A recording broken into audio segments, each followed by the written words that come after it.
Hello friends, ಇವತ್ತು ನಾನು ನೀವು ನೋಡಲೇಬೇಕಾದ 5 ಬೆಸ್ಟ್ ಟೈಮ್ ಟ್ರಾವೆಲ್ ಮೂವಿಗಳ ಬಗ್ಗೆ ಹೇಳ್ತೀನಿ. ಇನ್ನೂ ನಮ್ಮ ಚಾನಲನ್ನು ನೀವು ಸಬ್ಸ್ಕ್ರೈಬ್ ಮಾಡಿಲ್ಲ ಅಂದರೆ ತಪ್ಪದೇ ಸಬ್ಸ್ಕ್ರೈಬ್ ಮಾಡಿ. ಮೊದಲನೇ ಮೂವಿ ಕಾಲ್, 2020ರಲ್ಲಿ ರಿಲೀಸ್ ಆದ ಕೊರಿಯನ್ ಮೂವಿ. ಮೂವಿಯ ಸ್ಟೋರಿಯ ಬಗ್ಗೆ ಹೇಳುವುದಾದರೆ, ಈ ಮೂವಿಯಲ್ಲಿ 2 ಕ್ಯಾರೆಕ್ಟರ್ಗಳು ಬೇರೆ ಬೇರೆ ಟೈಮ್ನಲ್ಲೇ ಇರುತ್ತೆ. ಆ 2 ಕ್ಯಾರೆಕ್ಟರ್ಗಳು ಒಂದು ಫೋನ್ ಕಾಲಿಂದ ಕನೆಕ್ಟ್ ಆಗ್ತವೆ. ಇದಾದ ನಂತರ ಆ 2 ಕ್ಯಾರೆಕ್ಟರ್ಗಳ ಜೀವನದಲ್ಲಿ ತುಂಬ ಬದಲಾವಣೆ ಆಗುತ್ತೆ. ಅದು ಏನು ಅಂತ ಗೊತ್ತಾಗಬೇಕಾದ್ರೆ ನೀವು ಈ ಮೂವಿ ನೋಡಲೇಬೇಕು. ಈ ಮೂವಿಯಲ್ಲಿ ಫ್ಯಾಮಿಲಿ ಡ್ರಾಮಾ, ಹಾರರ್, ಬೇರೆ ಬೇರೆ time line, psycho, murder, thrill ಎಲ್ಲವನ್ನು ಈ ಮೂವಿಯಲ್ಲಿ ಕವರ್ ಮಾಡಿದ್ದಾರೆ.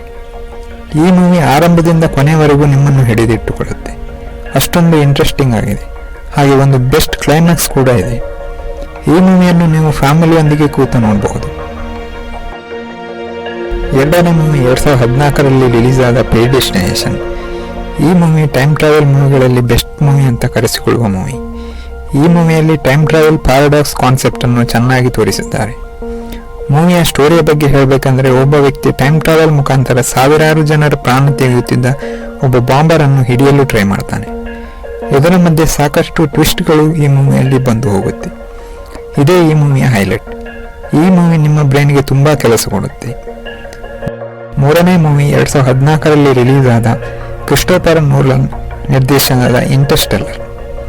ಈ ಮೂವಿಯ ಕಥೆಯ ಬಗ್ಗೆ ಹೇಳುವುದಾದರೆ, ಈ ಮೂವಿಯಲ್ಲಿ 2067ರಲ್ಲಿ ಭೂಮಿಯಲ್ಲಿ ಮನುಷ್ಯರು ವಾಸಿಸಲು ಆಗದಂತ ಪರಿಸ್ಥಿತಿ ನಿರ್ಮಾಣ ಆಗಿರುತ್ತೆ.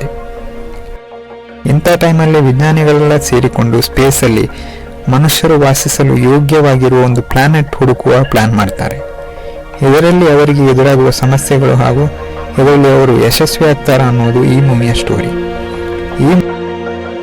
ಈ ಮೂವಿಯ ಕಥೆಯನ್ನು ಬರೆಯಲು Nobel prize theoretical physicist Kip Thorne ಅನ್ನುವರ ಸಹಾಯವನ್ನು ಕೂಡ ಪಡೆದುಕೊಂಡಿದ್ದರು.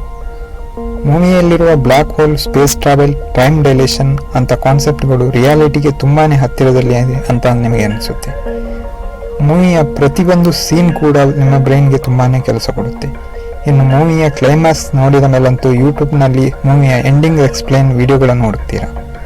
ಎಲ್ಲರೂ ತಪ್ಪದೇ ನೋಡಬೇಕಾದ ಒಂದು ಮೂವಿ. ನಾಲ್ಕನೇ ಮೂವಿ 2012ರಲ್ಲಿ ರಿಲೀಸ್ ಆದ ಲೂಪರ್.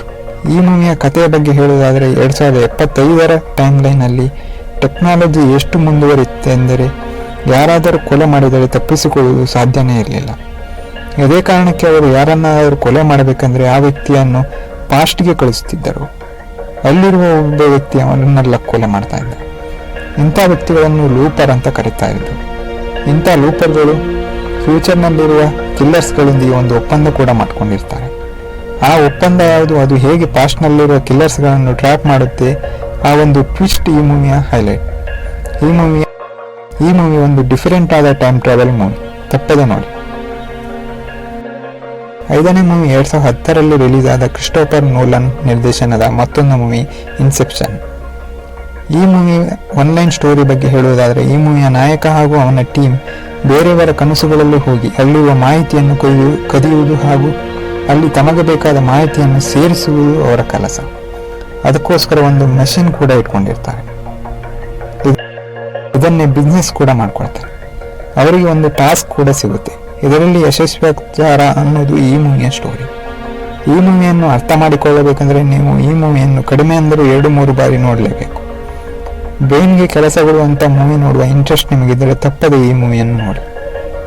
ಟೈಮ್ ಟ್ರಾವೆಲ್ ಮೂವಿಗಳಲ್ಲಿ ನಿಮಗೆ ಇಷ್ಟವಾದ ಮೂವಿ ಯಾವುದು ಅಂತ ಕಮೆಂಟ್ ಮಾಡಿ ತಿಳಿಸಿ.